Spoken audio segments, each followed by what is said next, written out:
এই যে আজকে এটাই রান্না হবে, কুমড়ো শাক।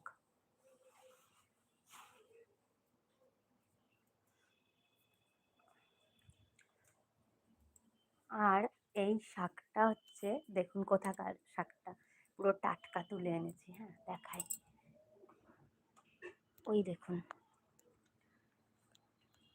ওই দেখুন হয়ে রয়েছে কত কুমড়োর ডগা, ওখান থেকেই কিন্তু আজকে কেটে নিয়ে এসেছি। ঠিক আছে, ওই যে দেখতে পাচ্ছেন, ঠিক আছে। আজকে ওখান থেকেই টাটকা টাটকা হচ্ছে কুমড়ো শাক তুলে নিয়ে এসেছি। সবাই একটু লাইক করুন please, tap tap tap tap করে একটু লাইক করে দিন। তো ওখান থেকে আজকে কুমড়ো শাক তুলে এনেছি, টাটকা টাটকা হেব্বি লাগে কিন্তু, মানে এটা বাজার দিয়ে কিনে আনা শাকের স্বাদ আলাদা, আর হচ্ছে একদম নিজেদের হাতে মানে গাছ লাগিয়ে তারপর সেখান থেকে কেটে রান্না করা, ওটার স্বাদ কিন্তু অসাধারণ। তো যাই হোক, ওইটাই কুমড়ো শাকটা তুলেছি, রান্না করব। তো চলুন রান্নার জায়গায় যাই, আর সবাই একটুখানি লাইক